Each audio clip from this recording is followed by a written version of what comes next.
Back in August, you would have told me I was crazy if I would have said that Michigan is going to be an 8.5-point favorite against Michigan State. Then you would have thought I was totally insane if I would have followed up that comment by telling you that Michigan State was undefeated at kickoff. Take that in. Where Michigan football has been over the past few years and where Michigan State has risen under Mark D'Antonio, that the Wolverines are an 8-point favorite against Michigan State, and the Spartans are undefeated, ranked as high as second in the country, now at number 7. Now, some disclaimers. Michigan has been a dominant football team over the past several weeks. We look at the 5 consecutive wins, giving up 14 points, 3 consecutive shutouts. Yes, the competition has not been the best.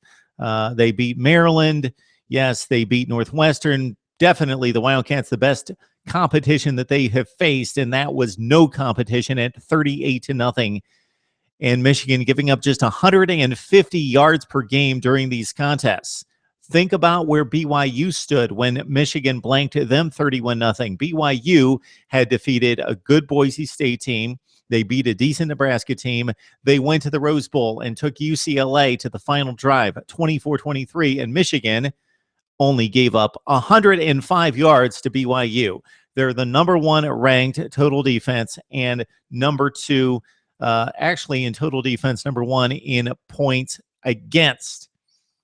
3 consecutive shutouts for the first time since 1980. And why is Michigan State such an underdog in this game? Well, it's not just because of Michigan's dominance. It's also because Michigan State has struggled, and largely because of injuries. The offensive line against the front 7 that Michigan poses in this game is troublesome for Spartan fans. Cody Kiesler has missed a couple games at right tackle. You've got Jack Conklin, one of the best in the country. He's been unavailable for 2 games. Dennis Finley's out for the season. Jack Allen, one of the veteran stalwarts of the Michigan State offensive line, he was carted off the field last week against Rutgers. Michigan State barely survived against a Rutgers team that lost to Washington State. That was a 24-21 game. So let's look at the quarterback situations against these 2 defenses, because I think the running games are a stalemate. L.J. Scott has brought an added dimension to Michigan State. He's got an extra gear that Montre London does not have. L.J. Scott averaging 6 yards per carry, 6 touchdowns this year. And again, he was the main guy getting the football on the ground in the final drive against Rutgers, and he has been the better back in the clutch for Michigan State. London still chips in at 400 yards, 4.2 per carry, 3 touchdowns. Aaron Burbridge in the passing game is the main threat. He's the athletic one. He is a freak of an athlete, has made some exceptional catches this year. He's the go-to guy for Connor Cook, 35 catches, 4 touchdowns. You also have McCarrett Kings, who's been in the offense for quite some time, going back to his freshman season. R.J. Shelton is a main target of Connor Cook. Josiah Price, one of the better pass-catching tight ends in the Big Ten. Only 7 receptions, but 4 touchdowns, and he is sure-handed. Connor Cook at 60% passing completion, 12 touchdowns, 2 picks.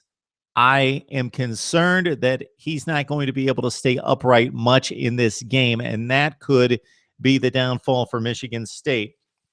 On the flip side, Jake Rudock, not nearly as accomplished as Connor Cook, who's won a Cotton Bowl and a Rose Bowl and taken Michigan State to consecutive top 5 finishes. Rudock actually has thrown more interceptions this season, 6, than touchdown passes, 5.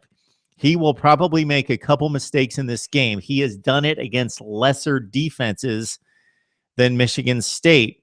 Just so Sparty is ready to pounce and get after those misfires and catch the football, break on the football, this could keep Michigan State very close in the big house.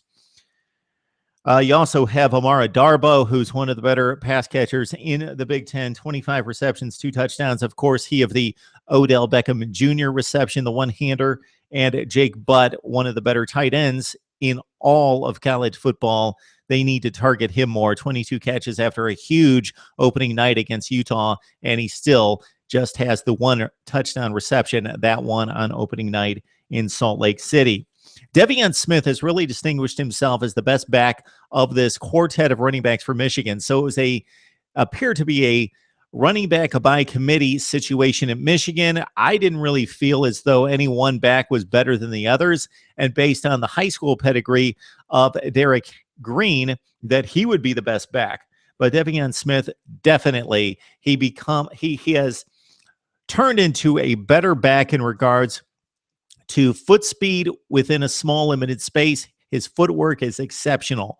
He has always had the drive, the determination, and he is a fighter and goes down really, really hard. 390 yards, 5.1 per carry, 4 touchdowns. The other guys are Ty Isaac, the transfer from USC. We talked about Green, and also Drake Johnson, who's a bit of a change-up back. Michigan State's no-fly zone no longer flies in East Lansing. They have just lost too many players, and really the downgrade in talent has been fairly substantial for this unit. So consider that R.J. Williamson, the safety's gone. Cornerback Vayante Copeland also out for the season. Michigan State is going to be hurting defensively.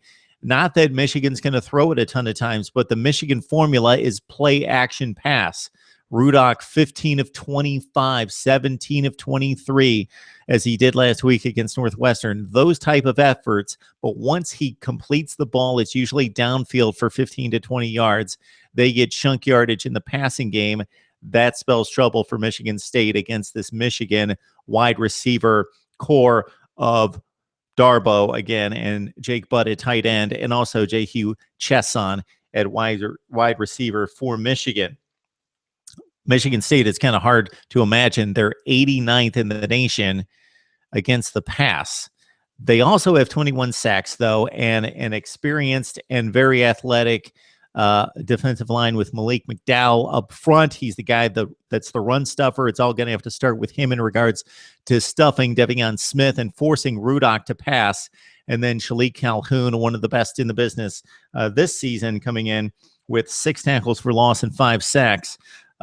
For Michigan State. He's going to have to come up huge and maybe make a game-changing play or two for Michigan State to pull off the upset. Chris Wormley has turned into one of the better defensive players in college football as well. 7 tackles for loss and a sack. Jabril Peppers is living up to expectation for Michigan. And Jordan Lewis, one of the great cornerbacks, cover corners in all of college football, can really break on the football and is a tough-minded defensive back for the Wolverines. I think the offensive line issues for Michigan State are going to be too much to overcome in this matchup at the Big House. I would have never picked Michigan State in this matchup up until about a week ago.